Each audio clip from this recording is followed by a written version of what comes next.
Sean bienvenidos a este espacio de educación virtual. Hablaremos de la semiología del nervio facial, recordando que la expresión facial es parte fundamental de la comunicación de las personas. Este personaje, Charles Chaplin, fue uno de los grandes artistas del cine mudo, aquel cine en donde no se podía grabar diálogos y solamente era posible mirar imágenes. Y él, con su capacidad expresiva facial y corporal, logró sacar carcajadas y generar alegría en muchas personas, y reitero, por su capacidad de expresión facial y corporal.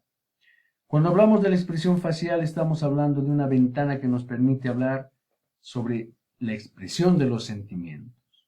La alegría, por ejemplo, es muy notoria y eso es independiente del sexo, de la raza, de la edad. La expresión facial lo dice con total y absoluta claridad. Pero la expresión facial no solamente nos va a mostrar alegría, también nos puede mostrar una sensación de triunfo, sorpresa, susto, molestia, furia, también tristeza, desesperación, dolor, y también puede servir la expresión facial para una burla. Lo importante es recordar que la expresión facial es parte fundamental del lenguaje humano. Y este lenguaje facial dice mucho. Por eso nosotros debemos saber inspeccionar la cara. Recuerden que cuando hay una persona sana, la inspección facial nos va a mostrar un rostro simétrico. Una misma altura de cejas, de los ojos, de las mejillas, de la comisura labial, que puede tener pequeñas variantes, pero hay simetría, y esa simetría es fundamental encontrar. Cuando hay patología en el nervio facial, pues vamos a encontrar una parálisis de los músculos faciales o prosoplegia. Y algo que debemos recordar es que el nervio facial inerva la hemicara correspondiente del mismo lado, pero existe algo muy importante que hay que recordar, que la corteza motora lleva información a través del tálamo, llega al tallo cerebral y para llegar a la cara se convierte en el nervio facial que sale a través del hueso temporal por un conducto específico para este nervio, saliendo hasta la cara en dos ramas, una superior y otra inferior. Hay que hacer énfasis en que la parte superior de la hemicara correspondiente va a recibir información tanto del lado, en este caso derecho, del mismo lado, como del lado contralateral. En cambio, la hemicara inferior solamente recibe información de la corteza motora del mismo lado y no así información suplementaria del lado contralateral. Una vez entendido eso, podemos explicar la diferencia entre una parálisis central y una parálisis periférica. Cuando hay una parálisis periférica, que es la más frecuente, se compromete toda la hemicara, tanto en su parte superior como en su parte inferior. Debido a que la lesión compromete al nervio facial de forma periférica, es decir, o en el conducto o antes de su salida de este. Por lo tanto, la información de la hemicara superior e inferior van a estar igualmente comprometidas. En cambio, cuando hay una parálisis facial central, por ejemplo, por un accidente vascular cerebral, una hemorragia cerebral, se interrumpe la información que viene de la corteza motora del mismo lado, pero no así la información del lado contralateral. Por eso se compromete únicamente los movimientos de la hemicara inferior y los movimientos de la hemicara superior permanecen normales porque existe información de la corteza motora contralateral. Veamos esta imagen, recuerden al famoso fumador de pipa para recordar siempre las características de una parálisis facial. Cuando inspeccionamos los movimientos faciales, pedimos al paciente que eleve las cejas, que frunce el ceño o la frente, que cierre los ojos, que nos muestre los dientes superiores y inferiores, le pedimos que infle las mejillas, que sonría, que hable, que silbe. Esta es una fotografía de un paciente con una parálisis facial periférica. ¿Por qué? porque tiene parálisis de la hemicara, en este caso izquierda. Le pedimos que cierre los ojos y por supuesto cierre en el lado derecho, pero en el lado izquierdo el ojo está desviado hacia arriba y hacia afuera y muestra solo la esclerótica. Ese es el famoso signo de Bell. Y por esta característica incluso el ojo parece más grande que del otro lado, a eso llamamos lagoftalmos. Noten que claramente la comisura labial se desvía hacia el lado sano. Estas son características muy importantes que deben recordar.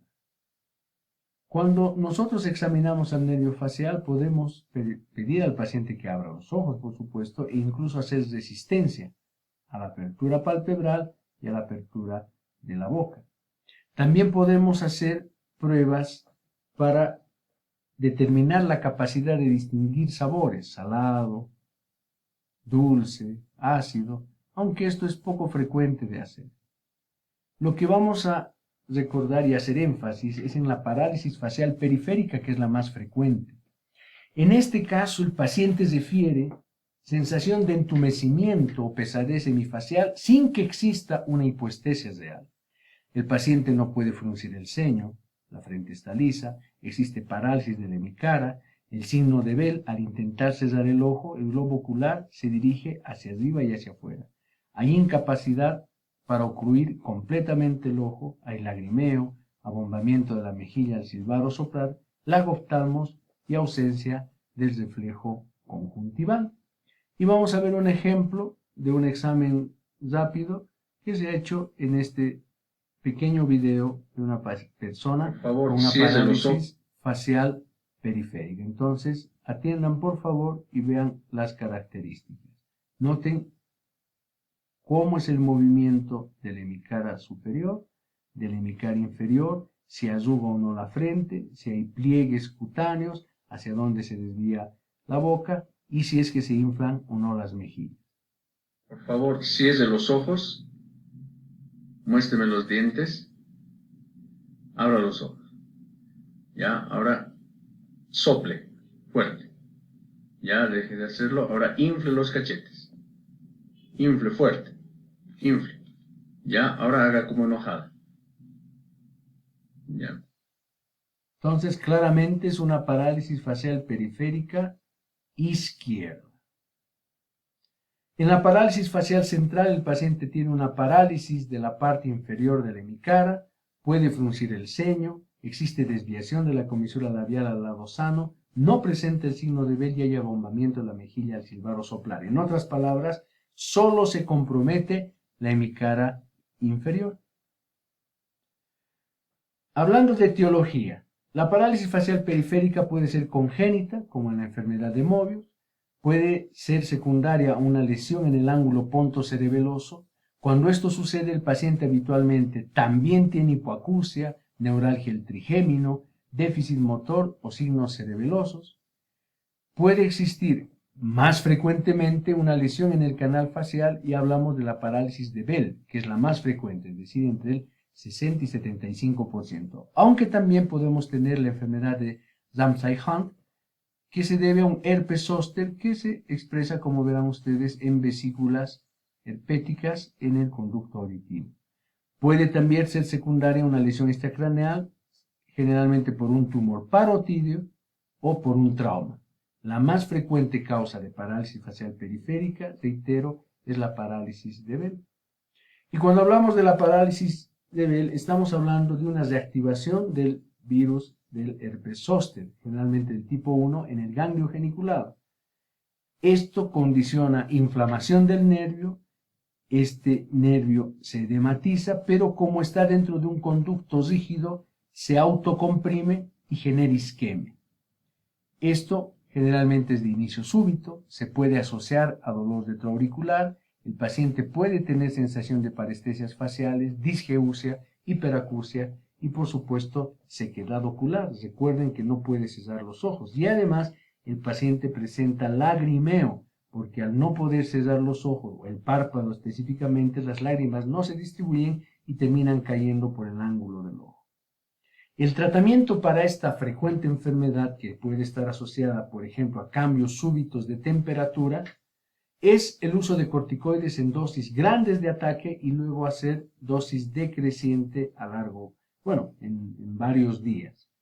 Luego se utiliza ciclovir en dosis altas, fisioterapia, núcleos MP forte, siempre lágrimas artificiales y también usando también en conjunto humidificadores oculares, protectores de la mucosa gástrica, porque al utilizar los corticoides podemos generar una gastritis, y en casos poco frecuentes vamos a necesitar hacer cirugía, sobre todo en casos persistentes o severos. También tenemos que recordar que pueden haber otras alteraciones mucho menos frecuentes, como es el caso de la hemiatrofia facial. Vean ustedes que hay una atrofia del hemicara, en este caso además asociada a una atrofia de la hemilengua. Sin embargo, lo importante que debemos recordar son las características de la parálisis facial periférica y diferenciarla de la parálisis facial central. ¿Por qué? Porque la parálisis facial central generalmente se debe a una lesión grave